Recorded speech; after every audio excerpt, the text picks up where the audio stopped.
Jain street మళ్ళీ మార్కెట్లోకి వచ్చేసింది. వాళ్ళకు ఒక 4,000 crores ఆఫ్ ఫైన్ విధించారు మీరు స్కామ్ చేశారని చెప్పి. On July 3rd, SEBI barred the 4 entities from dealing in the Indian securities markets and froze their bank accounts.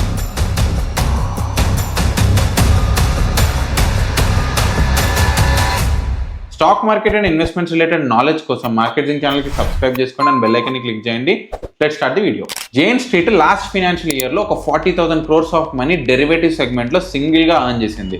So సెబీకి doubt వచ్చి ప్రాపర్ స్క్రూటినీ అనేది రన్ చేశారు. వాళ్ళకు ఒక 4,000 crores ఆఫ్ ఫైన్ విధించారు మీరు స్కామ్ చేశారని చెప్పి. వాళ్ళు థర్డ్ పార్టీ సోర్సెస్ నుంచి ఆ ఫైన్ కూడా పే చేసేసారు. కానీ వాళ్ళు ట్రేడింగ్ యాక్టివిటీ చేసుకోవడానికి ఇంకా పర్మిషన్స్ అయితే ఇవ్వలేదు. వాళ్ళు ఇంతకుముందు స్కామ్ ఏం చేశారంటే, ఫర్ ఎగ్జాంపుల్ ఎక్స్ అనే స్టాక్ ఉంది. ఆ స్టాక్లో క్యాష్ సెగ్మెంట్లో వాళ్ళు స్టాక్స్ని కొన్నారు. రివర్స్లో వాళ్ళు ఏం చేశారు, ఆప్షన్స్లోకి వచ్చి షార్ట్ పొజిషన్స్ని కొన్నారు. కొన్ని తర్వాత ఏం చేసేవాళ్ళు, క్యాష్ సెగ్మెంట్లో స్టాక్ని సెల్ చేసేసేవాళ్ళు.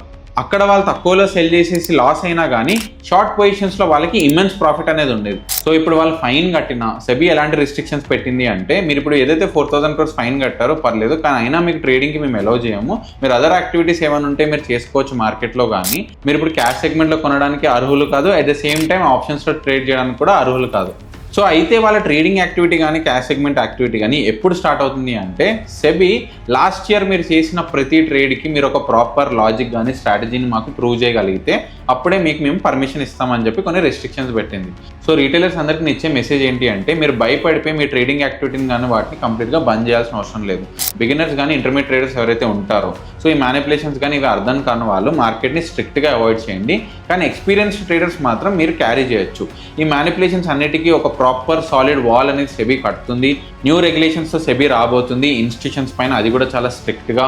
ఒక విధంగా ఇలాంటిది ఒకటి జరిగి సెబీ ఇలాంటి రూల్స్ విధించడం వల్ల ఫ్యూచర్లో ఇలాంటివి జరగకుండా చాలా అవన్నీ అవుతాయి. మన మార్కెట్స్ చాలా హెల్తీగా ఉన్నాయి. సో మ్యానిపులేషన్స్ అన్నింటినీ మనం ఎలా ఐడెంటిఫై చేయాలి సార్, వాటిని అసలు మనం ఎలా పట్టుకోవాలి అంటే, సింపుల్గా గుర్తుపెట్టుకోండి గైస్, మార్కెట్లో సడన్ ఫ్లక్చుయేషన్ సడన్ మూమెంట్స్ ఉన్నట్టుండి జరిగినప్పుడు ఇమీడియట్గా మనం పార్టిసిపేట్ చేసేస్తాం.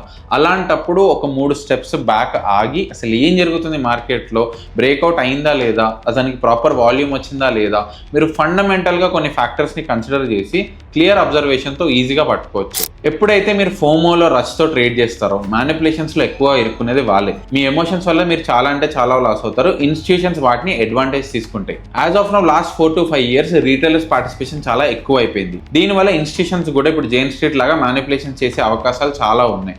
సో ఇప్పుడు సెబీ న్యూ రెగ్యులేషన్స్ డెఫినెట్గా వాటిని కాపాడతాయని అనుకుంటున్నాం. మన మార్కెట్స్ చాలా హెల్దీగా వెళ్తున్నాయి. ఇన్వెస్ట్మెంట్ సైడ్ కానీ లాంగ్ టర్మ్ ఫోకస్డ్ ఉన్న వాళ్ళు డెఫినెట్గా మార్కెట్స్లో సక్సీడ్ అవుతారు. Who follow the right approach with patience. సింపుల్గా నేను చెప్పేది ఒకటే గైస్, కంగారు పడే డెసిషన్స్ మాత్రం మార్కెట్లో తీసుకోకండి. మార్కెట్ని చాలా పేషెంట్గా అబ్జర్వేషన్తో మీరు అప్రోచ్ ఫాలో అవ్వాలి. మార్కెట్లో అవకాశాలు చాలా ఉంటాయి. ఫర్ ఎగ్జాంపుల్ ఇండియన్ మార్కెట్సే మీకు నచ్చట్లేదు, ఈ మ్యానిపులేషన్ ఈ న్యూస్ వల్ల మీకు ఒక ఫియర్ అనేది ఫామ్ అయింది, then go to crypto futures. ఆర్ఎల్స్ మీరు వేరే కంట్రీ మూవ్ అయిపోయి మీరు అక్కడ ఫారెక్స్లో కూడా ట్రేడ్ చేయొచ్చు. There are multiple markets, multiple segments. మన ఇండియన్ మార్కెట్స్లోనే చాలా ఫినాన్షియల్ ఇన్స్ట్రుమెంట్స్ ఉన్నాయి, మీరు వాటిలో ట్రేడ్ చేయొచ్చు. టిపికల్గా ఇండెక్స్ ఆప్షన్స్లోనే ట్రేడ్ చేయాలని ఎలాంటి రూల్ లేదు. ఫస్ట్ ఆ మిత్ కానీ మిస్కన్సెప్షన్ నుంచి బయటకు రండి. ఐ హోప్ నేను ఇస్తున్న సజెషన్స్ని ప్రతి ఒక్క ట్రేడర్ ఫాలో అవుతారని నేను అనుకుంటున్నాను.